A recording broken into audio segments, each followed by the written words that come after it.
Hi friends, എല്ലാവർക്കും എൻ്റെ YouTube ചാനലിലേക്ക് സ്വാഗതം.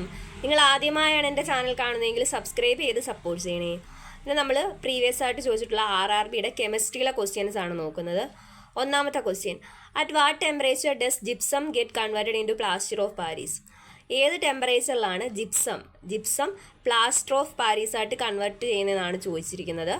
അപ്പോൾ ജിപ്സം എന്ന് പറയുമ്പം CaSO4 കാൽസ്യം സൾഫേറ്റ് ഡൈഹൈഡ്രേറ്റ് ആണ്. CaSO4 2H2 ആണ് gypsum. Plaster of Paris CaSO4 ½ ആണ്. കാൽസ്യം സൾഫേറ്റ് ഹെമി ഹൈഡ്രേറ്റ് ആണ് പ്ലാസ്റ്റർ ഓഫ് പാരീസ്.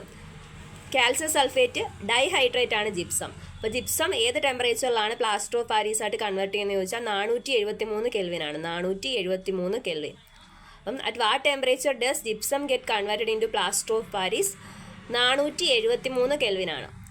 അടുത്ത question, during fermentation in yeast pyruvate is converted in to which of the following products?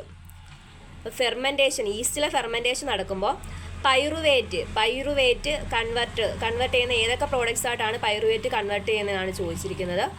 Ethanol and carbon dioxide. അപ്പോൾ fermentation, yeast സെൽസിലെ fermentation നടക്കുമ്പോൾ pyruvate എഥനോളും carbon ഡൈ ഓക്സൈഡുമായിട്ടാണ് convert ചെയ്യുന്നത്. അടുത്ത question, who propounded the law of constant ratio? Law of constant ratio മുന്നോട്ട് വെച്ചത് ആരാണെന്നാണ് question. Law of constant ratio, അതിനെ തന്നെ ലോ ഓഫ് ഡെഫിനിറ്റീവ് പ്രൊപ്പോർഷൻ എന്നും അറിയപ്പെടും. അപ്പോൾ ലോ ഓഫ് കോൺസ്റ്റൻറ്റ് റേഷ്യോ അല്ലെങ്കിൽ ലോ ഓഫ് ഡെഫിനിറ്റീവ് പ്രൊപ്പോർഷൻ മുന്നോട്ട് വെച്ചത് ആരാണ്? ജോസഫ് പ്രൗസ്റ്റ് ആണ്. Who propound the law of constant ratio? അപ്പോൾ ആരാണ് ലോ ഓഫ് കോൺസ്റ്റൻറ്റ് റേഷ്യോ അല്ലെങ്കിൽ ലോ ഓഫ് ഡെഫിനിറ്റീവ് പ്രൊപ്പോർഷൻ മുന്നോട്ട് വെച്ചത്? ജോസഫ് പ്രൗസ്റ്റ് ആണ്. Joseph Proust. അടുത്ത question, Dalton's theory was based on which rule? Mass conservation ആണ്. John ഡാൾട്ടൻ്റെ അറ്റോമിക് തിയറി നമ്മൾ പഠിച്ചിട്ടുള്ളതാണ്. അത് മാസ് കൺസർവേഷനെ ബേസ് ചെയ്തിട്ടുള്ളതാണ് ജോൺ ഡാൾട്ടൻ്റെ അറ്റോമിക് തിയറി. അപ്പോൾ Dalton's theory was based on which rule? Mass conservation. അടുത്ത് പറയുന്നത്, mass can neither be created nor destroyed in A chemical reaction എന്നാണ്. ഒരു കെമിക്കൽ റിയാക്ഷനിൽ മാസ് നിർമ്മിക്കാനോ നശിപ്പിക്കാനോ കഴിയില്ല എന്നാണ്. അപ്പോൾ നമ്മൾ കെമിക്കൽ റിയാക്ഷൻ ചെയ്യുമ്പോൾ ഇക്വേഷൻ ബാലൻസ് ചെയ്യത്തില്ലേ? അപ്പോൾ രണ്ട് സൈഡിലും ഇക്വേറ്റ് ചെയ്യുന്നതെന്ന് പറഞ്ഞാൽ മാസ് ഈക്വൽ ആക്കുകയാണ്. ഇപ്പോൾ റിയാക്റ്റൻസ്, രാസപ്രവർത്തനത്തിൽ ഏർപ്പെടുന്ന അഭികാരങ്ങൾ, റിയാക്റ്റൻസിൻ്റെ മാസും അതുപോലെ തന്നെ പ്രോഡക്റ്റിൻ്റെ മാസും എന്തായിരിക്കും? തുല്യമായിരിക്കും. മാസ് അവിടെ പുതുതായിട്ട് ക്രിയേറ്റ് ചെയ്യുകയോ അതുപോലെ തന്നെ നശിക്കുകയോ ചെയ്യുന്നില്ല എന്നാണ് ജോൺ ഡാൾട്ടൺസ് തിയറി പറയുന്നത്. അപ്പോൾ ഡാൾട്ടൺസ് തിയറി എന്തിനെ ബേസ് ചെയ്തിരിക്കുകയാണ്? Dalton's theory was based on which rule? Mass conservation. അടുത്ത question, how many atoms are in a molecule of ammonium chloride? Ammonium ക്ലോറൈഡിൽ എത്ര ആറ്റംസ് ഉണ്ടെന്നാണ് ചോദിച്ചിരിക്കുന്നത്. How many atoms are in a molecule of ammonium chloride? Ammonium ക്ലോറൈഡിൻ്റെ chemical formula NH4Cl ആണ്.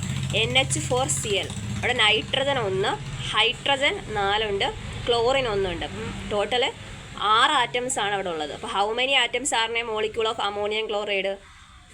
6 ആണ് answer വരുന്നത്. അടുത്ത question, dash credited for the introduction of word molecule around 1896? 1896 molecule എന്ന വേർഡ് മുന്നോട്ട് വെച്ചത് ആരാണ്? ഇൻട്രൊഡ്യൂസ് ചെയ്ത ആരാണ്? വില്യം ഓസ്റ്റ്വാൾഡ് ആണ്. ജർമ്മൻ കെമിസ്റ്റാണ് വില്യം ഓസ്റ്റ്വാൾഡ് ആണ് മോളിക്യൂൾ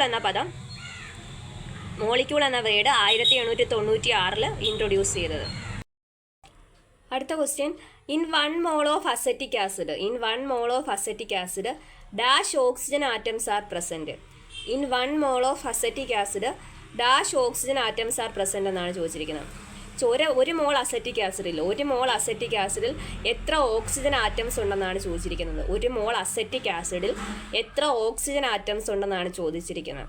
അസറ്റിക് ആസിഡിൻ്റെ കെമിക്കൽ ഫോർമുല CH3COOH ആണ്. CH3COOH ആണ് അസറ്റിക് ആസിഡിൻ്റെ കെമിക്കൽ ഫോർമുല.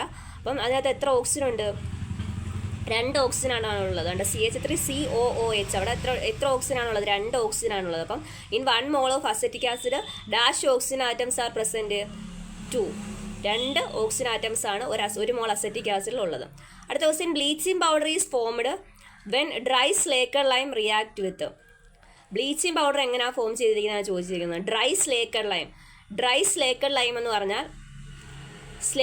എന്ന് പറഞ്ഞാൽ കാൽസ്യം ഹൈഡ്രോക്സൈഡ് ആണ്. CaOH ആണ് സ്ലേക്കർ ലൈം എന്ന് പറഞ്ഞാൽ. അപ്പോൾ കാൽസ്യം ഹൈഡ്രോക്സൈഡിൻ്റെ കൂടെ എന്തുകൂടെ റിയാക്ട് ചെയ്യുമ്പോഴാണ് ബ്ലീച്ചിങ് പൗഡർ ഉണ്ടായിരിക്കുന്നതെന്നാണ് ബ്ലീച്ചിങ് പൗഡർ ഉണ്ടാകുന്നതെന്നാണ് ചോദിക്കുന്നത്.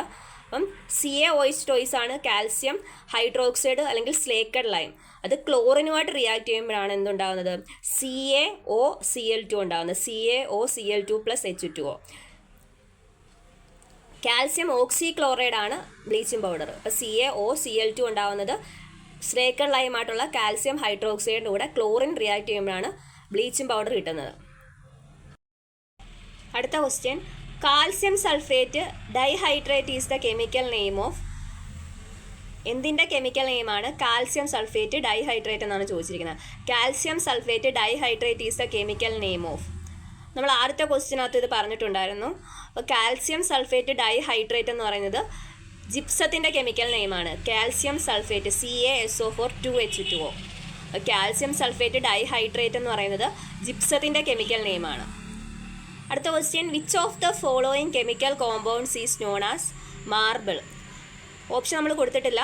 കൊടുത്തിരിക്കുന്നതിൽ മാർബിളിൻ്റെ കെമിക്കൽ കോമ്പൗണ്ട് ഏതെന്നാണ് ചോദിച്ചിരിക്കുന്നത്.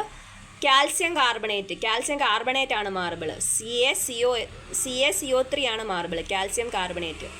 അപ്പോൾ നമ്മളിന്ന് 10 ക്വസ്റ്റ്യൻസ് ആണ് പ്രീവിയസ് ആയിട്ട് ചോദിച്ചിട്ടുള്ള കെമിസ്ട്രിയുടെ RRBയുടെ ക്വസ്റ്റ്യൻസ് ആണ് നോക്കിയിട്ടുള്ളത്.